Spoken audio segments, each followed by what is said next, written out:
Hello, and a very warm welcome to Cultural Communication Confidence with me, Victoria Reynoldson, and a very warm welcome to episode 33, where we are talking about AI and staying relevant in the workplace.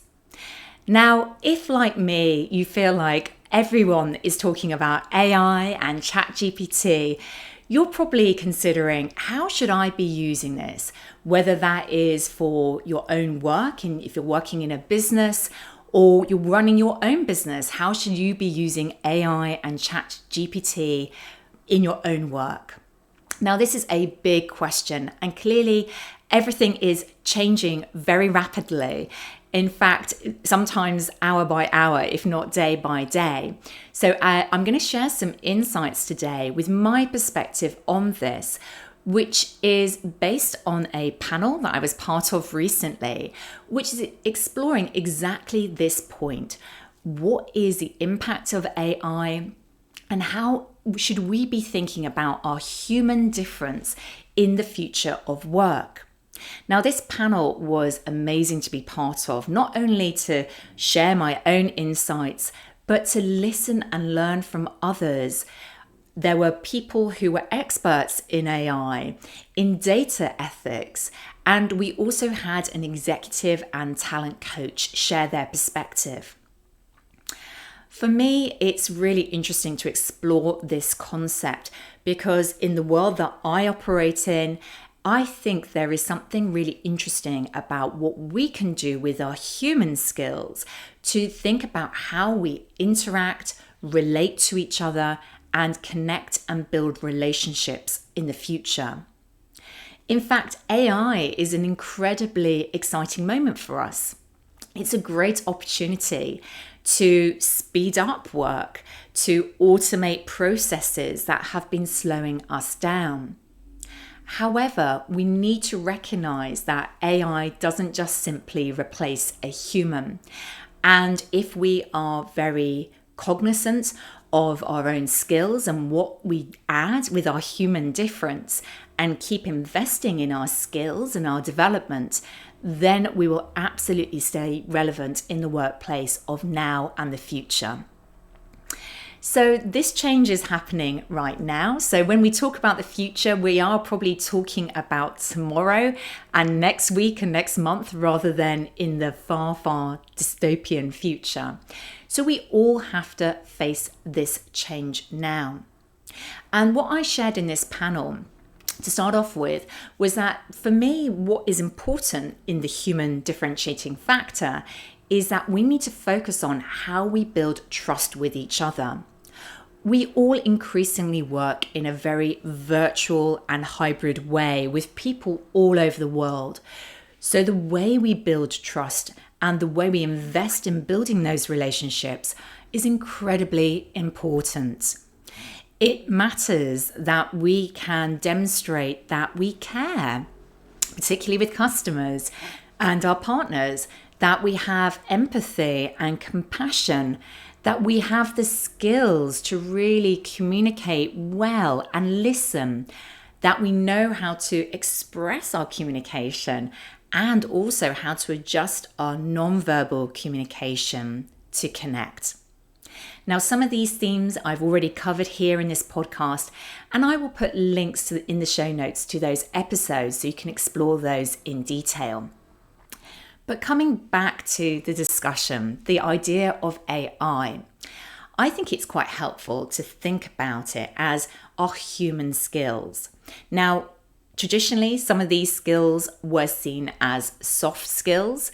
I don't think these are as soft at all. Human skills will be critical for us to build this trust in the future. And they will include elements such as critical thinking, empathy, certainly communication, and cultural intelligence as well. If we start with communication, communication really has two parts to it: what we say and how we say it. In the what we say, actually, interestingly, the content piece and the messaging is probably the part where AI is, and ChatGPT, for example, is pretty good at. So we already know that ChatGPT, with a few prompts, can create whole blogs or social posts or essays within a matter of seconds. So AI is good at creating content. Whether that content is quality is another question.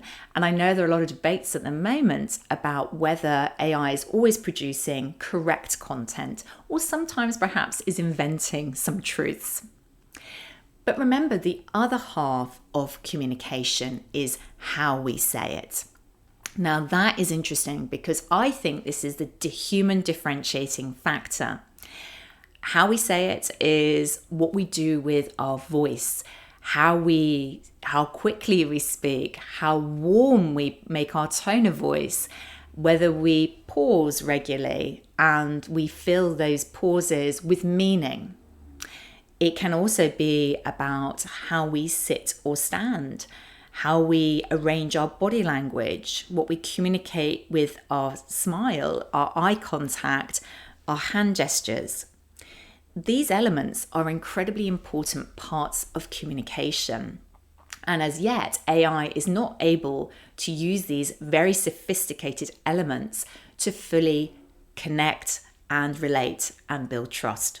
So for me, this is critical. If we invest in our communication skills and in our people's communication skills, that they're fully able to use the full range of ways to connect through communication, then this is an advantage for us in the future workplace. There's also the element of emotional intelligence. Now, I'm not an emotional intelligence expert, but I do cross over with it when it comes to cultural intelligence. And let me explain about the difference between the two. Now, I'm sure most of you would agree emotional intelligence is important. We need to understand what others are feeling, even if they're not saying it explicitly. Emotional intelligence is about understanding how strongly people feel, adjusting ourselves with our behaviors to see what's going on in the moment and then react. The only problem is with emotional intelligence by itself that actually we may not always be able to interpret what's happening unless we apply a cultural lens. This is where cultural intelligence comes in. So imagine that you are thinking about how somebody is expressing their excitement and inspiration and how committed they are to a new idea that you're sharing. That expression of that would look very different if you were working with teams in Southern Europe or South America compared to working with teams in Germany, for example, or Japan. So you get the sense that actually emotional intelligence is great, but then we also need cultural intelligence to understand how individual cultures express their emotions, to understand again what's really going on and be able to adjust our behaviors and communication style to be more effective. The other parts of this are really about also thinking about the cultural element of AI. Now, AI at the moment, I would say, is culturally illiterate. So it's been built, particularly things like ChatGPT, using cultural communication elements based on Western Europe and North American models. Now, other cultures may come in time, but we have to be very aware of this because, again, this will influence how the content and the type of information and the way it's presented to us is given by AI tools like ChatGPT. This is where, again, CQ or cultural intelligence, if we develop these skills, we have that edge, that human differentiating factor compared to AI, and we offer something different and new. The final part of what I want to talk about today is the communication element of how we build great relationships in the moment. Now, there are many different types of communication that happen, but even simple elements like the quality of our small talk, how we create conversations, the type of humor that we use, even how we handle difficult conversations and even conflict. These elements are elements that, again, I believe humans are uniquely positioned to be able to develop their skills to be able to interact with others successfully and therefore build teams and build business. So as I come to the end of this particular episode, let me ask yourself, I'd like to ask this question, in fact, how is it you are using AI and tools like ChatGPT in your business today? What do you think are the opportunities and challenges? And how are you upskilling yourself and your people with the human skills, such as communication and cultural intelligence, to have the human differentiating factor for the future? These are the big questions. I truly believe that AI is a great opportunity for us all and is a real revolution in the way that we're going to be working. And at the same time, we have to recognize some of those limitations and what it is that we bring, which is different. And that will really give us that human edge in our jobs now and in the future. Thank you so much for joining me today. I really hope this topic has been fascinating for you. And I am be delighted to hear from you on this topic. So please feel free to reach out to me on LinkedIn. I would also love to ask you, who else would love to hear about this topic, as it is so fresh and new and hot topic right now? I would absolutely love it if you could share this particular episode with somebody who you think would find that valuable. And of course, if you have listened to this episode and it's made you stop and think and realize that actually now is the time for you to invest in your own human skills, your own communication and cultural intelligence, then please feel free to reach out to me via my contact details in the show notes and find out more about the communication and cultural intelligence programs that I run for individuals and teams. Thank you so much for joining me today on Cultural Communication Confidence, and I look forward to seeing you next time.